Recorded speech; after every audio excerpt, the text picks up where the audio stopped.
Okay, so come in and we can have a wee tour of the Sprinter camper van. So this van is a 2013 Mercedes Sprinter. It is a medium wheelbase, high roof. So the high roof bit is really good because you can have, you're able to stand up, which is great for moving about and getting changed and generally just being and living in the van. Being is a medium wheelbase, it's pretty much the biggest van that you can get that will still fit into a normal parking space. So it is pretty good for a daily driver.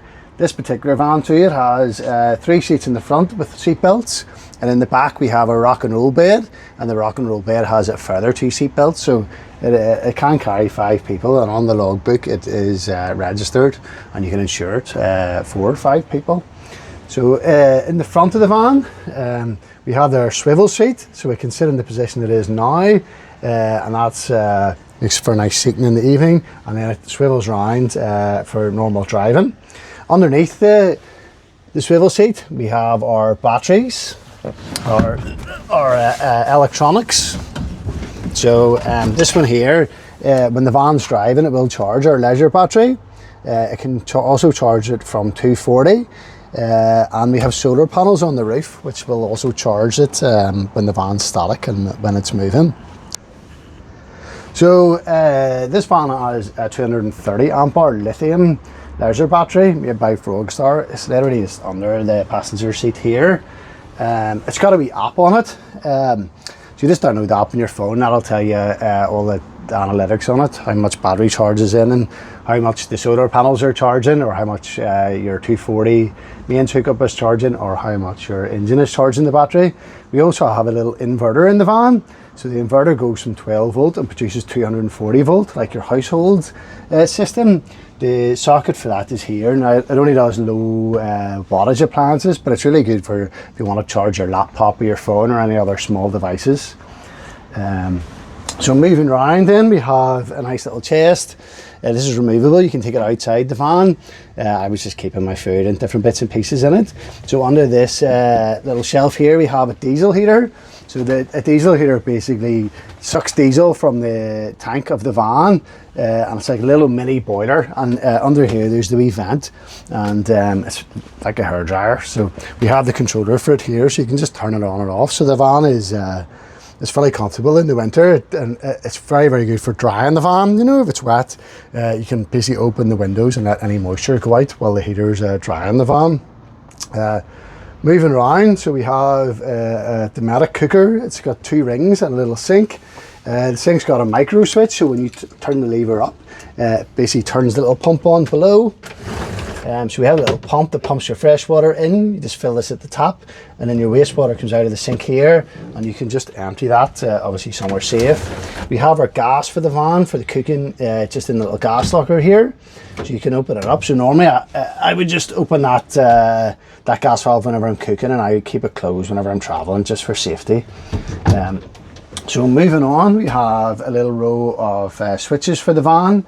So the van also has a Bluetooth speaker set, which is really good. You can connect your phone to that, or if you're watching through a device, a tablet or a laptop, you can sort of have a surround sound experience there. We have on the top, we have an LED light. We have a little controller for this one. You can change the color and the brightness, which can make it again a nice atmosphere in the evenings. We have a little fan, which is 12 volt, and then we also have a little fan that's powered just by wind, you know, on the outside. We have a 12 volt fridge. The fridge just runs off our leisure battery, and the van's pretty self-contained for energy, for electric. The solar panels in the engine pretty much keep the batteries topped up at all times. So the fridge is very handy. It's right beside the seating there if you want to grab a beer or whatnot.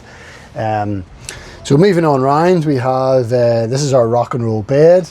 So we have 2 seat belts here. You can't pull it out. There's a little lever here. You can pull it out, and it does make for a wee bit more of a comfy, relaxed position, you know. And again, you just pull the bed, pull the straps forward, and it will then turn into a bed.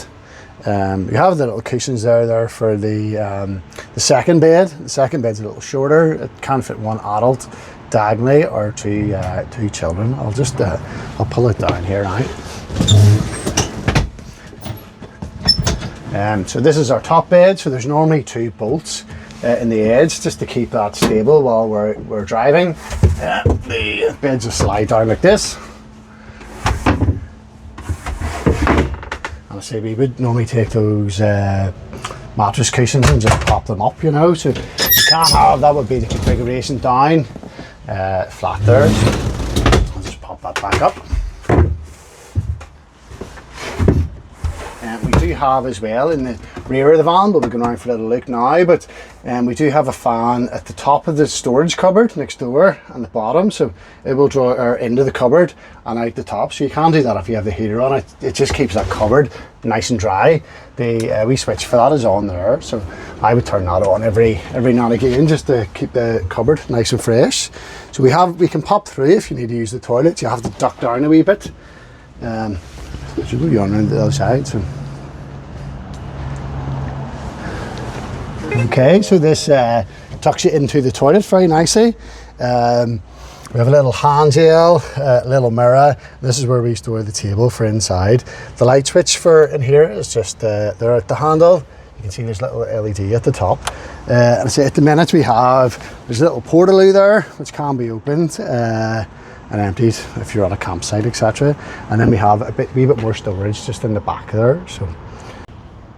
So in this particular Sprinter, it's a 2.2 engine. It's one of the best engines that you can get in a Sprinter.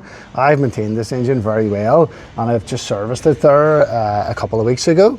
The vehicle has 140,000 mile on it, which is absolutely nothing to one of these. My friend has one 490,000. So if they're looked after, the engines are absolutely amazing engine.